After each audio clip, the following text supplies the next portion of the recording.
पडणारं औषध आहे ते अशा पद्धतीनं आल्याच्या बांडीवरती पडलं पाहिजे। नमस्कार शेतकरी मित्रांनो, आता शेतकरी बऱ्यापैकी सडीसाठी आपण बांडीवरती फवारणी रेकमेंड करतो। ती बांडीवरची फवारणी कशी करायची, त्याच्यासाठी नोझल कोणता वापरायचा, औषध कसं मिक्स करायचं आणि पाण्याचा थेंब कसा असला पाहिजे, पंपाचं स्पीड किती असलं पाहिजे आणि फवारणी नक्की आल्याच्या कोणत्या ठिकाणी फवारणी करायची याची माहिती आपण या व्हिडिओमध्ये घेणार आहे।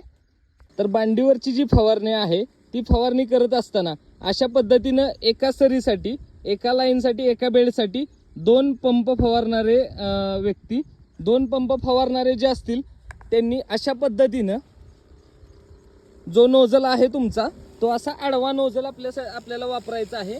त्या नोझलद्वारे आपलं जे औषध पडणारं औषध आहे ते अशा पद्धतीनं आल्याच्या बांडीवरती पडलं पाहिजे आणि ज्याच्यामुळं हे औषध बांडीवरती पडल्यानंतर ते औषध बांडीवरून थेट आपल्या आल्याच्या कुडीपर्यंत जातं। तर नोझल वापरत असताना अशा पद्धतीचा नोझल वापरायचा आहे। पाण्याचा इथला जो पार्ट आहे नोझलचा तो ढिला करायचा आहे।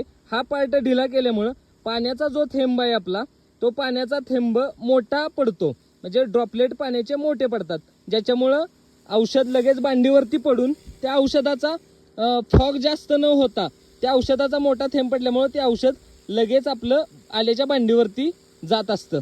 तर अशा पद्धतीनं फवारणी करत असताना एका बेडवर दोघांना उभं करून आपल्याला फवारणी करायची आहे। धन्यवाद।